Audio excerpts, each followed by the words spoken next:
नमस्कार मुख्यमंत्री साहेब, आपण शेतकऱ्यांसाठी 31,000 कोटीचं पॅकेज जाहीर केलं. दिवाळीपर्यंत शेतकऱ्यांना मदत देतो म्हणून सांगितलं, पण विरोधक म्हणतात तसे लबाड आणि भामटे आपण निघाला. काल दिवाळी झाली असेल, आपण आपली करोडोची संपत्ती त्या ठिकाणी ठेवली नसेल, पण लॉकरच्या चाव्या ठेवल्या असतील. एखाद्या फ्लॅटमध्ये तुमच्या आमदार खासदारांच्या ज्या संपत्त्या दामून ठेवल्या त्या कुलपाच्या चाव्या तुम्ही पूजेसाठी ठेवल्या असतील.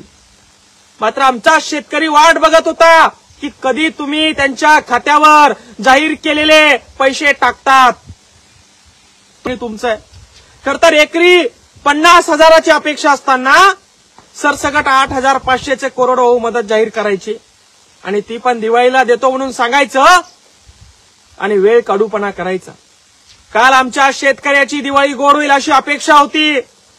मात्र आज शेतकरी घरात बसलेला असताना रात्री धोधो पाऊस पडला. ते मक्याचं या ठिकाणी पीक असताना ते भिजून निघालं. राहिलं साहिलं थोडं वाचून शेतकऱ्यांनी जपून स्वतःच्या पोटासाठी लेकरासाठी ठेवलं होतं, ते देखील कालच्या पावसानं भिजून गेलं. आज या शेतीमध्ये आम्ही आहोत. ही अद्रक आहे, बघू शकता आपण. असे हाल या अद्रकीचे झालेले आहे, असे हाल या अद्रकीचे झालेले आहे. आणि आमचे आमदार अनुराधाताई चव्हाण बॅनर तुम्ही लावता, फडणवीस साहेबांचे आभार तुम्ही मानता. जरा लाज वाटू द्या. तुमच्या मतदारसंघामध्ये शेलगावच्या जळगावच्या शिवारात आम्ही आहोत. अशी अवस्था शेतकऱ्यांची झाली आहे. जरा रस्त्यावर या, जरा बघा, जरा लाज वाटू द्या. तुमचे पतिदेव तुमचे फोटो बॅनरवर वापरले म्हणून तुम्हाला पत्र काढतात. आता शेतकऱ्यांचं नुकसान झालं म्हणून त्या फडणवीस साहेबाला पत्र काढा. नुसते बॅनर लावू नका, नुसता प्रचार करू नका. मदत जाहीर केली म्हणून बॅनरबाजी तुमची 15 दिवसापासून सुरू आहे. मात्र शेतकऱ्याला फुटी कवडी अजून भेटलेले नाही. पुढच्या या 8-2-4 दिवसात जर का तुम्ही शेतकऱ्याच्या खात्यावर पैसे टाकले नाही तर तालुक्यात तुम्हाला फिरू देणार नाही. लक्षात ठेवा. तुमचा हा प्रचाराचा पैसाचा जो सोंग आहे, हा दबदबा आहे, हा जिरवल्याशिवाय आम्ही राहणार नाही. लक्षात ठेवा.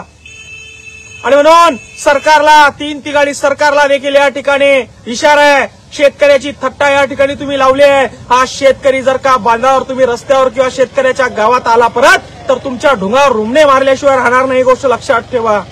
शेतकऱ्याची अशी थट्टा करू नका. मदत जाहीर करता, त्याचे बॅनर लावता, मात्र शेतकऱ्याला फुटी कवडी देखील तुम्ही देत नाही. ते आम्ही सहन करणार नाही. आम्ही शांत बसणार नाही. आणि मग ते बच्चू कडू साहेब म्हणतात ते चुकीचं नाही. तुम्हाला फोडल्याशिवाय, तोडल्याशिवाय, कापल्याशिवाय आम्ही शांत बसणार नाही. तुम्ही जर आमच्यावर अन्याय करणार असाल, मायबापाची भूमिका तुम्ही निभावणार नसाल तर आम्हाला देखील आतंकवादी, नक्षलवादी व्हावं लागेल. आणि हे तुम्ही आम्हाला होण्यासाठी भाग पाडता. ही गोष्ट लक्षात असू द्या. जय जिजाऊ, जय शिवराय, जय जवान, जय किसान, जय भीम.